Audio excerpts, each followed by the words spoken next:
It was a beautiful morning on the island of Sodor. Thomas the Tank Engine's blue paint sparkled in the sunshine as he puffed happily along his branch line with Annie and Clarabelle. He was feeling very pleased with himself.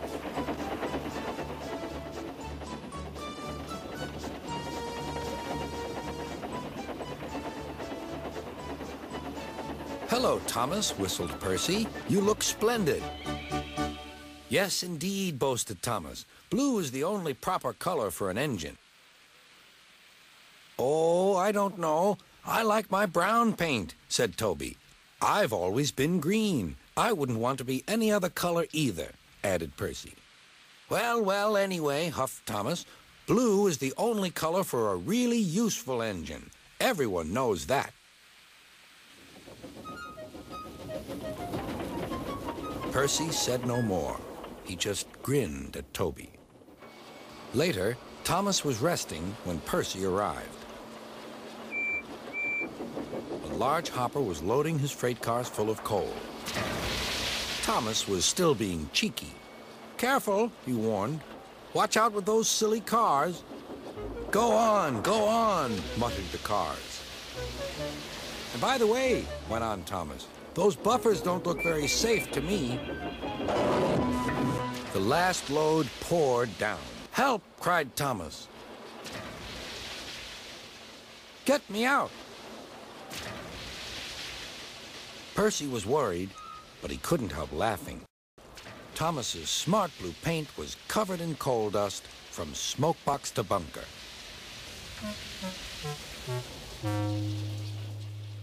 "Ha ha!" chuckled Percy. "You don't look really useful now, Thomas. You look really disgraceful." "I'm not disgraceful," choked Thomas. "You did that on purpose. Get me out."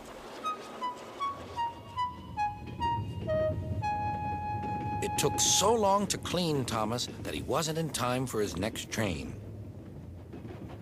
Toby had to take Annie and Clarabelle.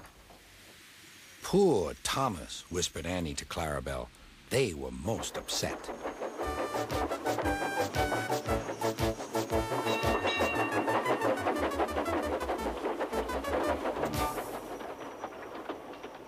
Thomas was grumpy in the shed that night.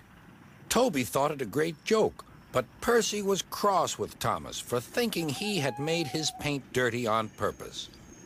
Fancy a really useful blue engine like Thomas becoming a disgrace to Sir Topham Hatt's railway.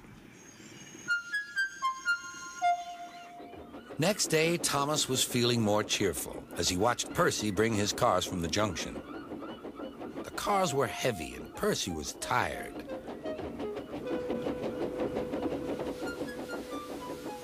"Have a drink," said his driver. "Then you'll feel better." The water column stood at the end of the siding with the unsafe buffers.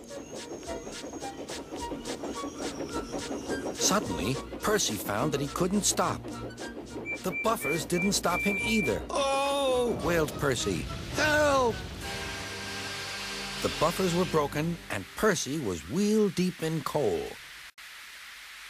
It was time for Thomas to leave. He had seen everything. "Now Percy has learned his lesson, too," he chuckled to himself.